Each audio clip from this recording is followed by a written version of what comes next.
Sinusitis is caused by the inflammation or infection of the sinus. Sinuses are small hollow spaces present within the bone in the skull. They help in reducing the weight of the skull, increasing the resonance of the voice, insulating the sensitive structures in nose from the sudden temperature fluctuations. It humidifies and heats the inspired air. There are four pairs of sinuses. First one is a frontal sinus. It's present over here inside the frontal bone. Then the ethmoidal sinuses, they are multiple small sinuses present in between your eyes and nose. It's present over this area. They are small and multiple in number. Next is the sphenoidal sinuses. They are present posterior to this area inside the sphenoidal bone. The fourth is the maxillary sinus. These are the largest sinuses. They are present inside the maxillary bone. So when you have sinusitis, whichever sinus is inflamed will be tender. So if you press these areas here, if the maxillary sinus is affected, here it will be tender. In case of frontal sinus, this area, and ethmoidal here. These sinuses have a tissue layering which secretes mucus. Normally, the small amount of mucus which is secreted inside the sinus is drained out through openings present in the sinus. Also, there are small hair-like structures called cilia which help in the proper expulsion of the mucus from the sinus. If the proper drainage of this mucus does not happen, then the mucus starts collecting inside the sinus and blocking the openings. This then leads to growth of bacteria or other germs over here. This leads to sinusitis. The main causes of sinusitis are: first is the improper functioning of cilia. If the cilia present inside the sinus doesn't function properly, proper expulsion of mucus from the sinus doesn't happen. Second is cold or allergies. During these conditions, the production of mucous membrane increases, which then blocks the opening of the sinus, preventing the proper drainage. Next is chronic inflammation. In case of inflammation, the mucus layer lining the sinus also gets inflamed, resulting in sinusitis.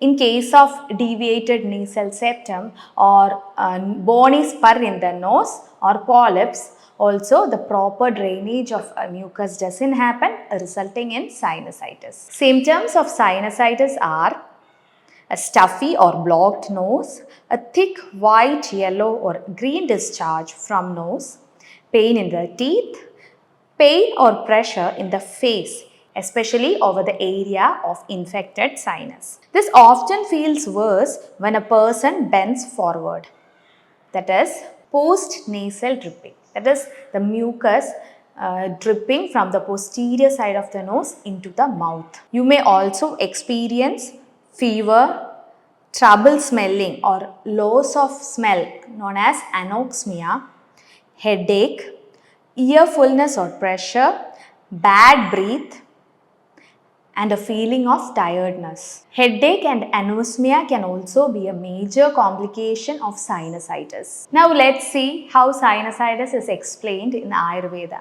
It comes under a disease called pradishaya. It's caused by the imbalance of the three doshas, Vata, Pitta and Kapha, with the predominance of Vata dosha. Causes for pradishaya are exposure to wind and dust, too much of speaking. These two things, it increases the Vata dosha in your body.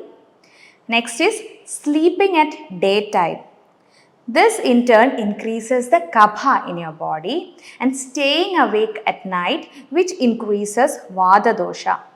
And keeping pillow either very low or very high. This hinders the proper drainage of mucus from the sinus. Drinking more quantity of water. This decreases the digestive fire and in turn increases the Kapha dosha in your body. Indulging more in water sports, which increases the Kapha. Suppression of Vegas, especially vomiting and tears. This increases the Vata in the head region. Then improper climate change. All these things increases the doshas, especially vata in your body. Even though sinusitis is a disease in the head region, there is always involvement of imbalanced doshas present all over your body, which in turn results in the diseases of head. For example, if you have indigestion, this causes ama or collection of toxins in the body, which in turn vitiates the doshas. When the doshas are in a vitiated condition and when you do any of the above said causes for pradishaya, it results in the disease.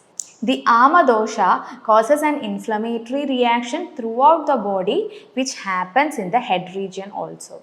That can result in sinusitis. Hence, when we treat sinusitis, we doesn't treat only the head region but your body as a whole. Each doshas are classified into 5 types depending on their location in the body. So, in the head region, there is the Tarpaga Kapha which protects all the sense organs and gives nourishment to them. And then there is Alojaka Pitta which helps in proper vision. The 3 doshas, Vata, Pitta and Kapha, each are divided into 5 according to their locations in the body. So, in the head region, the specific 3 doshas are Tarpaga Kapha, Alojaka Pitta and Pranavayu. The Tarpaga Kapha, it nourishes and provides protection to the sense organs. Alojaka Pitta helps in proper vision, and Pranavayu, it controls brain function, sense organs, intellect and vision. It is the cause of expectoration, sneezing and belching. The imbalance in these 3 doshas results in sinusitis. Ayurvedic treatment of sinusitis, it includes correction of the Agni or digestion and metabolism and Panchakarma or detoxification of the body. Even though sinusitis is limited only to the head region, it's always best to cleanse your body as a whole for better result.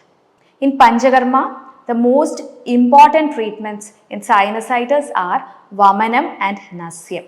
Through Vamanam, the excess kapha present in the uras or this area gets expelled out.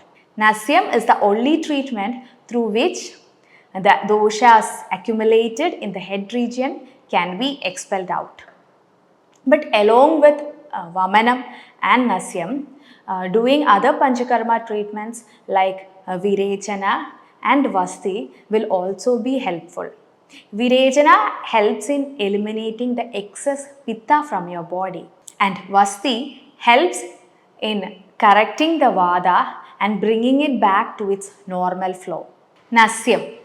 Nasyam is a treatment through which the accumulated kapha can be expelled out from the head region.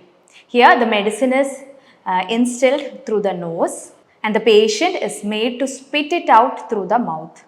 If your sinuses are severely infected and a thick yellow or green color sputum is coming out, at this condition we will not be doing nasya. Instead, we will be giving other internal medicines to reduce the infection. Once the infection is under control, then nasya is done. Otherwise, doing nasya will increase your problem. There are 2 types of nasya, Shodhana and Shamana nasya. So, in the first stages, we will be doing Shodhana nasya so as to drain out all the built up mucus from the sinus. Once the mucus is cleared, then Shamana nasya will be done to prevent further occurrence of sinusitis. Nasyam should not be done in infected stage. First, treat the infection through medicine and other detoxification programs. Even if you have undergone surgery for sinusitis, it is always good to take Ayurvedic treatment to prevent further recurrence.